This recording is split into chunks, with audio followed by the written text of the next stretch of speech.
Trek Boy 89 for Steve Arts 89. Well, I'm kind of happy about this, but it's like me. I'm a big fan of starships.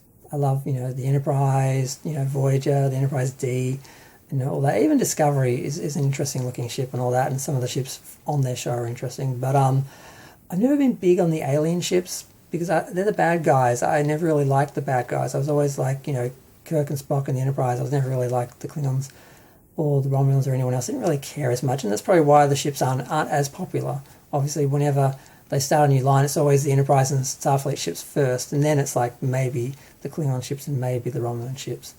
But yeah, they're doing a free 50th model of the Klingon D7 in diecast. Now, they already did or did they?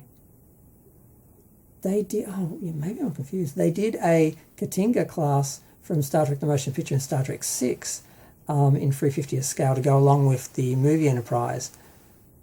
Have they done a Klingon ship that goes with the original series?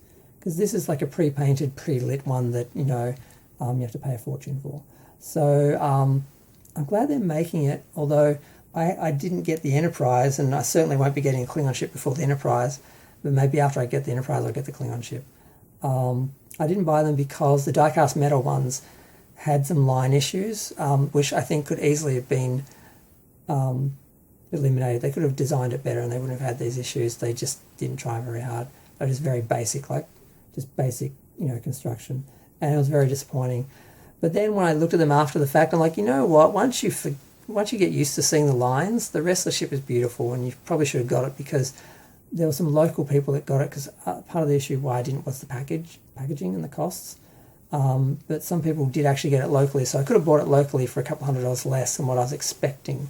So, but I wasn't paying any attention at the time. I was sort of ignoring it because I didn't want to, feel like I'd missed out, and then I did miss out on some local versions that I could have gotten for cheaper.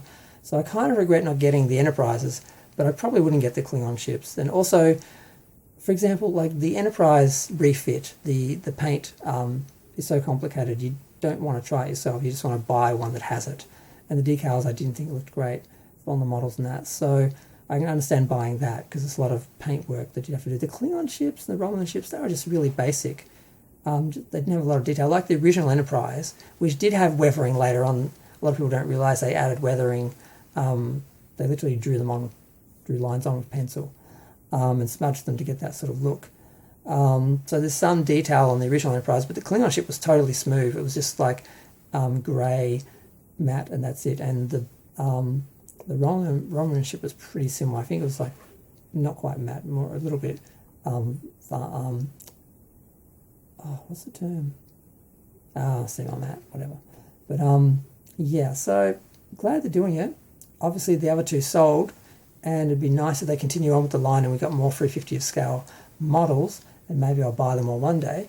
But at the moment, I don't have any of them, and I really regret not getting them. And this is not the first time they've done a 350th model, because ever since the toy came out and that all the research, all the work was done building that, it's easier for other people to come on and build onto that and make different versions. There are people who are bringing out pre-painted, pre-lit versions of that same Enterprise not long after the model came out, and then they did the die-cast model ones from Tomy.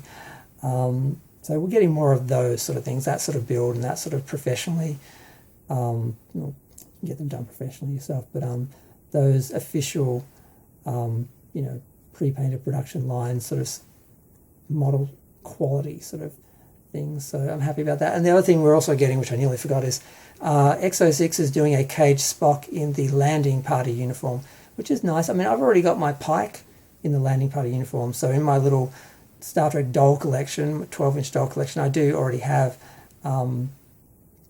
a cage uniform with the away team jacket or whatever they call it.